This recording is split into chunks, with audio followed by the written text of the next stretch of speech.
Hi guys, today we'll talk about how to fix or how to solve the problem of keeps freezing on the application of Authenticator. You should just go to settings. In this page you can click on apps, default apps, app settings, and above you can search about Authenticator. Here you can click on first stop and you can click OK. After that you will enter to the window of storage. Here you can click clear cache.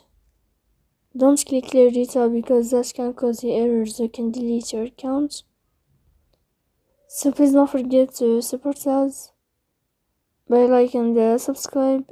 See you next time in another video. And thank you for your attention. And you're watching. Goodbye.